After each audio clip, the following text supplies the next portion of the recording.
Greetings to everyone.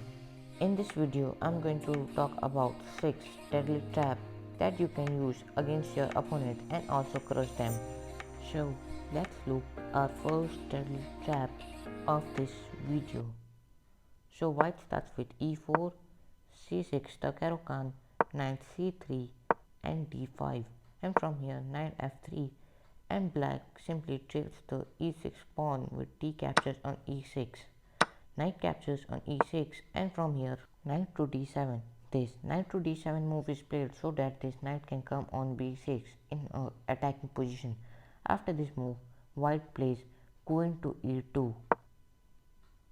This queen to e2 is really a surprising move and also a tricky move. But in this position for black, queen to c7 or e6 is really a good move. But if he goes for a blunder like knight to f6, there are many chances that black will simply play this knight to f6 move to trade this knight. But this was a really big blunder because after knight to d6, a beautiful smothered checkmate towards the king. In this position, this pawn cannot capture the knight because it is pinned towards the queen. So, a beautiful checkmate. So, in second trap, you have to play from white and go for e4, d6, the better defense, and d4. After this move, knight to d7, this knight is going to be on b6. So, after this move, white plays knight to f3, developing the knight, pawn to g6. From here, this bishop is going to come on g7 to add this long diagonal. After this move, white goes for bishop to c4. This bishop on c4 is really a tricky move. From here, good move for black is to go to knight to b6, but if he goes for bishop to g7, developing his bishop, then we are going for a beautiful bishop sacrifice. Bishop captures on f7 with check. From here, this king will definitely capture the bishop.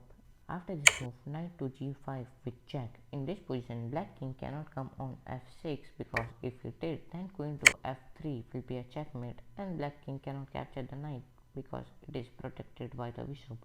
So, in this position, if black king goes to f8, then knight to e6 will fork queen and the king. So, in this position, if black king goes to e8, then simply knight to e6 will simply trap this beautiful queen on d8.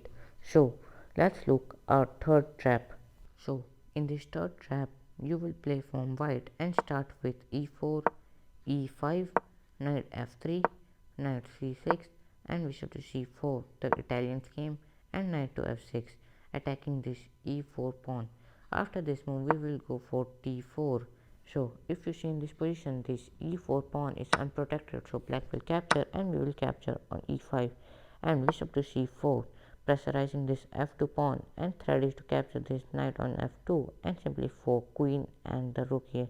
So, but we will go for a deadly trap, queen to d5, threatening a checkmate, and also knight and bishop is attacked. So, bishop captures on f2 is forced, king to e2 and castle by black.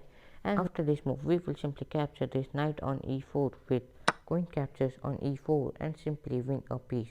So, in this fourth trap, you will play from white and start with e4, c5, the Sicilian, knight f3, d6, and c3, preparing pawn to d4. So, after this move, black will play knight to c6, eyeing that square, and d4. So, if you see in this position, this e4 pawn is unprotected, so black will try to attack that with knight to f6, attacking that pawn. But after this move, we will play bishop to e2, not protecting that pawn. So, black will simply capture this e4 pawn with knight captures on e4. But this knight captures on e4 was really a big blunder because after this move, we will simply go to pawn to d5, attacking this knight. So this knight has to go back and queen to a4 with jack towards the king, and also this knight is hanging. After this move, bishop to d7 is only a good move and queen captures on e4 simply wins a knight. So let's look our fifth trap.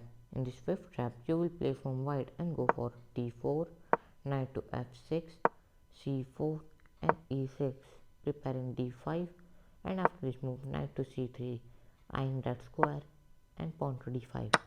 C takes on d5, e takes on d5, and bishop to g5, pinning this knight towards the queen. So c6, protecting this d5 pawn so that this knight will not be able to capture because it is pinned towards the queen. And queen to c2, developing the queen, and bishop to e7, protecting this knight and also unpinning it, and pawn to e3, preparing bishop on d3. After this move, black plays knight to d7, connecting his beautiful knights, and white plays bishop to d3, and black castles, and knight to f3, developing an h6, attacking this bishop on g5. So bishop goes to f4, and rook to e8, a big blunder, because after this move, white goes for a surprising and beautiful move, knight captures on d5, sacrificing this beautiful knight on d5. From here, this knight captures is not a good move, so pawn captures the knight, and a beautiful move, bishop to c7, simply trap the queen in a beautiful way. So let's look our sixth and last trap.